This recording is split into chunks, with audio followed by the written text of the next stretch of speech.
In this lesson, I'm going to show you how to manage a lot of objects that you may need to cut out or print and cut using nesting, which will reduce wasting your media, saving you time and money. In this example, we have a lot of objects to be print and cut out using expensive outdoor media, so I want to avoid wasting as much of it as I can. To move these objects around one by one to save media will take a lot of time, as you can see. To avoid this, we can use the True Nesting module, which is located in the Plugins drop-down box. Go down and click True Nest to open it.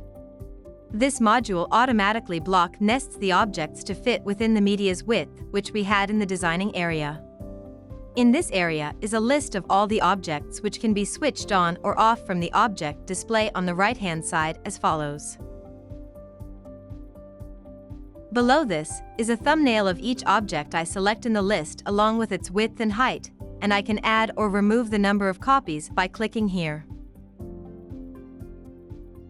I can also view all the objects in wireframe by checking this box on, then off again to see the objects in solid view.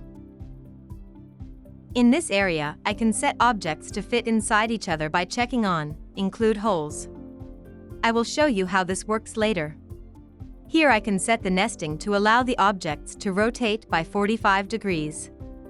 Using this option will depend on your artwork and project.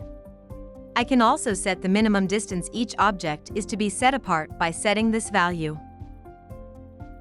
For example, if I set this to say ½ inch, you can see the result in the display. Now all the objects are set to be a minimum ½ inch apart.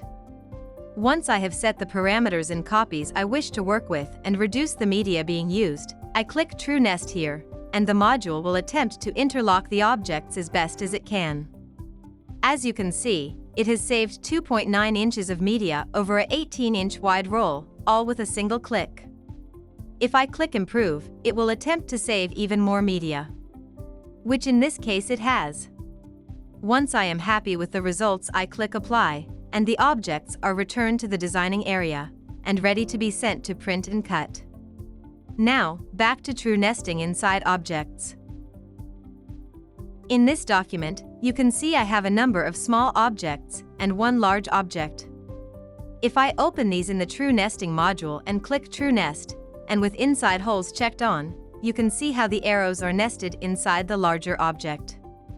If I switch this off, you can see the arrows remain outside of the larger object.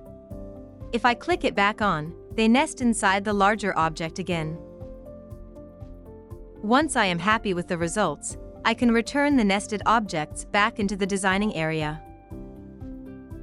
Another problem with nesting objects is images, which often have a solid background. This object is actually an image and not vectors, and as you can see has a solid white background.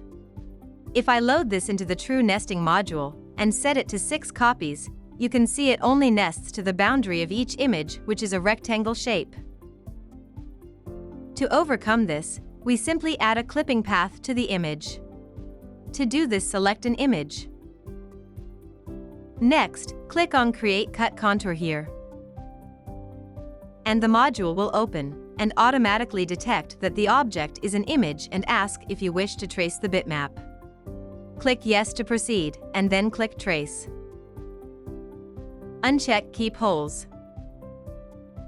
Now, click Apply, then check Add Clipping Path. Next, click Accept, and the image with its clipping path will be returned into the designing area. Now, open the object in the True Nesting module and set the number of copies to 6 again.